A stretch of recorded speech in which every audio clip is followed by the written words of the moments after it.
Journaux. Le Grand Matin Sud Radio.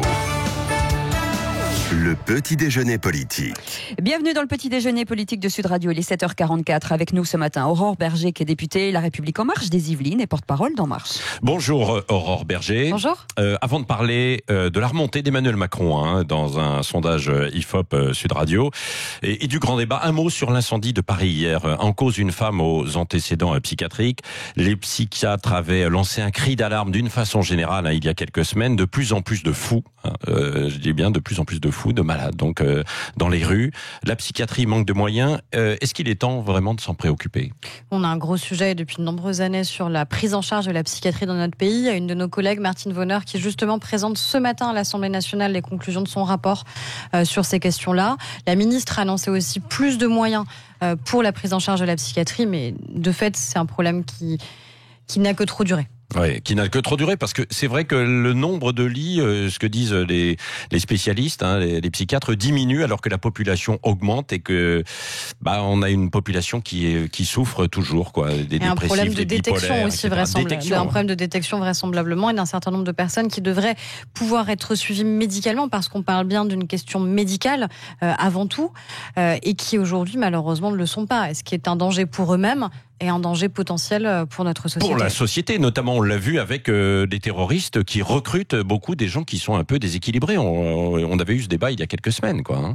Ce que je vous dis, c'est voilà, on a ce rapport parlementaire qui est présenté ce matin, donc qui permet aussi aux parlementaires justement de faire un certain nombre de propositions sur le sujet, plus de moyens qui vont être mis en place par la ministre de la Santé, et il faut aussi que nous, on assume de dire que c'est un sujet qui est un sujet médical, qui n'est pas un sujet qui doit être laissé de côté, marginal, parce qu'il inquiéterait, parce que quand on parle des sujets de psychiatrie, c'est vrai que ça suscite parfois de l'inquiétude. Non, c'est un sujet d'une nécessité pas absolue, tabou, en tout cas. Et qui ne doit pas être tabou, parce que sinon on a un certain nombre de personnes qui renonceront peut-être à bénéficier de soins dont ils ont besoin. Oui, c'est ça. À propos de sujets pas tabous, on apprend aussi à l'Assemblée que les députés sont en train de combattre le Rassemblement national. Il y a une cellule qui est créée pour barrer la route à Marine Le Pen. De quoi s'agit-il ?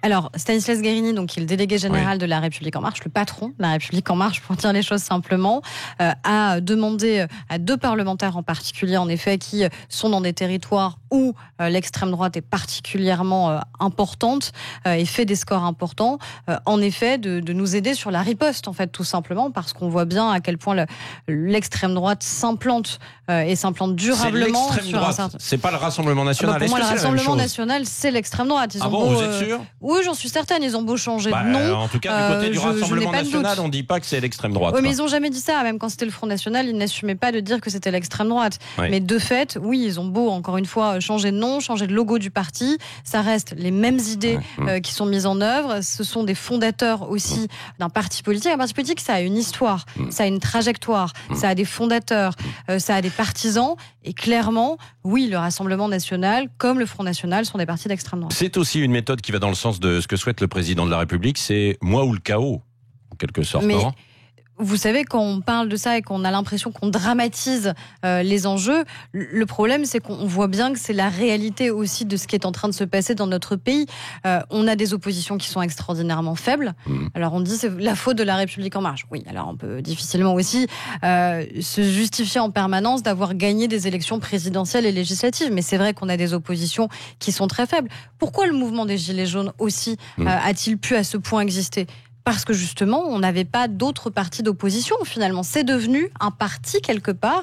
En tout cas, certains essaient de le structurer comme ça. En tout cas, un mouvement d'opposition à l'action qu'on mène. Sur l'échelle politique quelque part, ce mouvement des Gilets jaunes ou non, pas du tout extrême droite, extrême gauche ? C'est difficile de le classer parce que moi, j'ai rencontré un certain nombre de personnes qui se revendiquent de ce mouvement-là, qui pour beaucoup d'entre eux étaient devenus abstentionnistes aux différentes élections. Et c'est un mouvement qui est très hétérogène, à la fois sociologiquement, dans ses attentes, dans ses revendications. Il y a des éléments qui sont communs sur les questions européennes, sur les enjeux de justice sociale ou justice fiscale. Mais c'est difficile d'arriver à le classer. Je pense d'ailleurs que c'est pas nécessaire. Vous les Gilets jaunes, vous avez discuté avec eux, vous comprenez Moi, je peux comprendre un certain nombre d'attentes qui ont été formulées. Ce que je comprends pas, c'est les modalités. C'est-à-dire qu'on peut, encore une fois, entendre des colères qui sont légitimes, mais on peut jamais accepter la violence qui a été utilisée. Et de fait, on en est à la 13e semaine de mobilisation. mobilisation. On voit qu'on a des gens qui sont de moins en moins nombreux, mais qui sont de plus en plus radicalisés. Il faut quand même se dire les choses. Quand on continue à avoir ces mobilisations semaine après semaine qui rendent aussi nos forces de l'ordre exsangues, parce que c'est quand même elles qui maintiennent l'ordre dans notre pays, qu'on a systématiquement des débordements violents.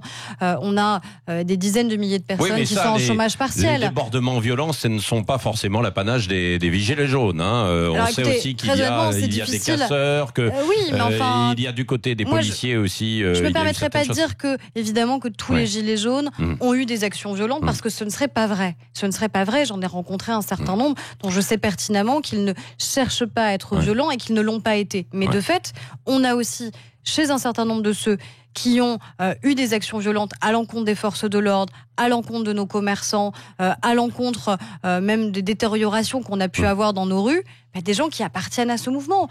Donc il faut arriver à faire la part des choses sans générer d'amalgame, mais en disant aussi clairement ce qui s'est passé. Parlons vrai, on dit les choses sur Sud Radio. Merci quand même aux Gilets jaunes, parce que finalement il y a un grand débat national sur toutes les questions que finalement on n'abordait plus. La fiscalité et bien d'autres choses. Sans les Gilets jaunes on l'aurait pas abordé. Et puis Emmanuel Macron qui regagne 6 points, il est à 34%. Il peut remercier les Gilets jaunes ? Je sais pas. Moi j'ai jamais commenté les sondages, donc vous savez, je les commente quand pas quand ils sont moins bons, je les commente pas quand ils sont bien. Mais comment vous expliquez cette remontée selon notre baromètre, IFOP fiducial Sud Radio Paris Match ?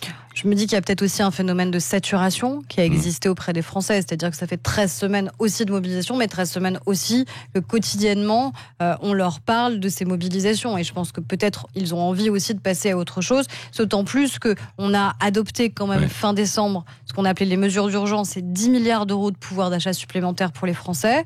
C'est pas rien. Hier est entrée en application la prime d'activité, c'est-à-dire en moyenne c'est 100 € net de plus à la fin du mois quand vous gagnez aux alentours du SMIC. Ça change concrètement votre fin du mois, justement.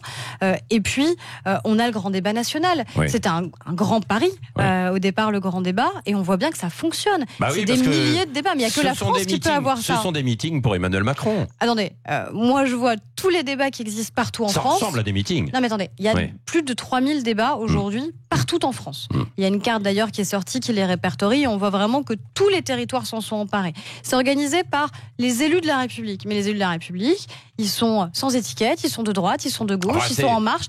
Tout le monde en organise. Moi, dans mon département, les différents maires qui en organisent ne sont pas tous en marche, soit sans faux. Et tous les citoyens ont le droit de venir. Ça vous rassure que le chef de l'État est quand même à 34%, d'après ce sondage, quoi. Non, mais très honnêtement, moi je vous dis, si jamais dans 3 mois, la cote de popularité n'est pas la même, vous me redemanderez de commenter. Donc moi, à chaque fois, je commente pas, je me réjouis que le président de la République puisse remonter dans les sondages, mais je préfère éviter de les commenter. Oui, d'autant que quand même, au sein des députés marcheurs, il y a quelques dissensions. On l'a vu hier lors du vote sur la loi anti-casseurs. Il y a eu des abstentions, et fortement, quand même 50, ce n'était pas arrivé. Qu'est-ce que vous y voyez en fait derrière ?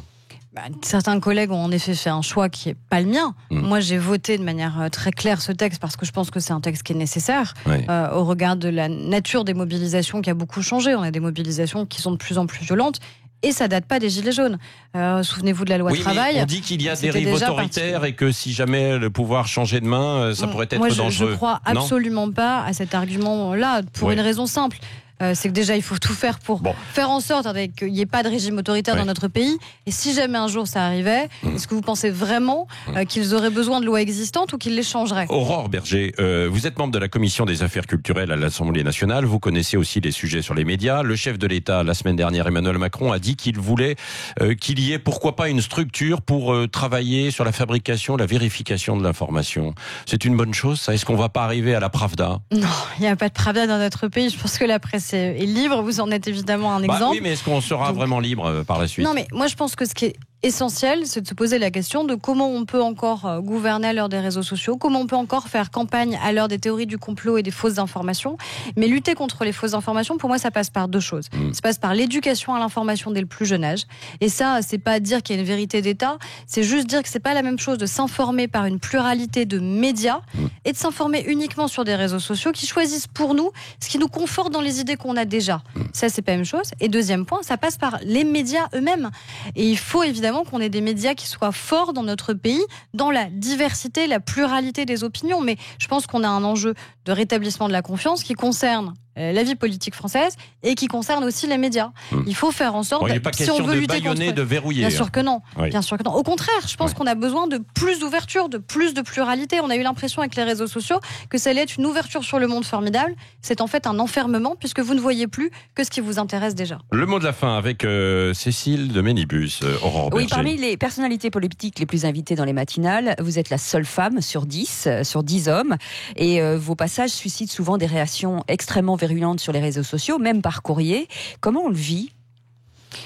Alors déjà, il n'y a pas assez de femmes invitées. Ouais. Ça, c'est une certitude, donc il faut qu'il y en ait. On a 50% de femmes députées dans notre groupe, donc ça veut dire qu'on a un vivier de femmes qui est beaucoup plus important. Donc je ne peux que vous inciter à inviter plus de femmes dans les matinales. Et ensuite, sur les réseaux sociaux, c'est vrai que c'est devenu quand même pour beaucoup une poubelle. C'est-à-dire que les gens se cachent derrière un anonymat pour dire des choses qu'ils n'oseraient jamais dire. Mais ça vous fait quoi, vous, quand vous lisez ça ? Est-ce que c'est le jeu politique ou est-ce Non, que... mais parce que, en fait, ça fait pas partie du jeu de se faire intimider, de se faire menacer ou de se faire insulter. Ceux qui disent finalement, après tout, vous êtes des hommes et des femmes publics, donc vous l'avez cherché. Non, je cherche pas en venant ici m'exprimer et en faisant valoir ce qui sont mes convictions à me faire insulter. Mais je sais qu'en disant juste bonjour sur Twitter, j'aurai des réactions qui sont des réactions haineuses. Pourquoi vous restez sur Et Twitter ? c'est une vraie question. C'est une vraie question que je me pose, très sincèrement, de savoir s'il faut ou pas qu'on reste. Les hommes et les femmes politiques, les journalistes, les artistes, parce que ça génère en effet des réactions de haine. Après, la difficulté, c'est que si on ne reste pas, qui sera encore présent sur les réseaux sociaux ? Est-ce qu'on n'aura plus justement que ces messages de haine. Aurore Berger, vous pourriez quitter Twitter. Alors, c'est ce que vous annoncez ce matin. Je pense qu'on a un vrai sujet, ça réjouira peut-être certains d'ailleurs qui l'entendront, mais je pense qu'on a un vrai sujet qui est sur ces plateformes. Elles doivent accepter de coopérer. On ne peut pas systématiquement avoir des messages de haine. Moi, je fais le test chaque semaine. Bon, vous quittez, vous restez. Mais c'est une vraie question, mais moi je lance un appel aussi aux plateformes, que ce soit Facebook, que ce soit Twitter. Chaque semaine, je signale des messages qui sont des messages de haine, qui sont des messages homophobes, qui sont des messages racistes, qui sont des messages sexistes. Et systématiquement, on me dit, ça n'enfreint pas nos règles d'utilisation.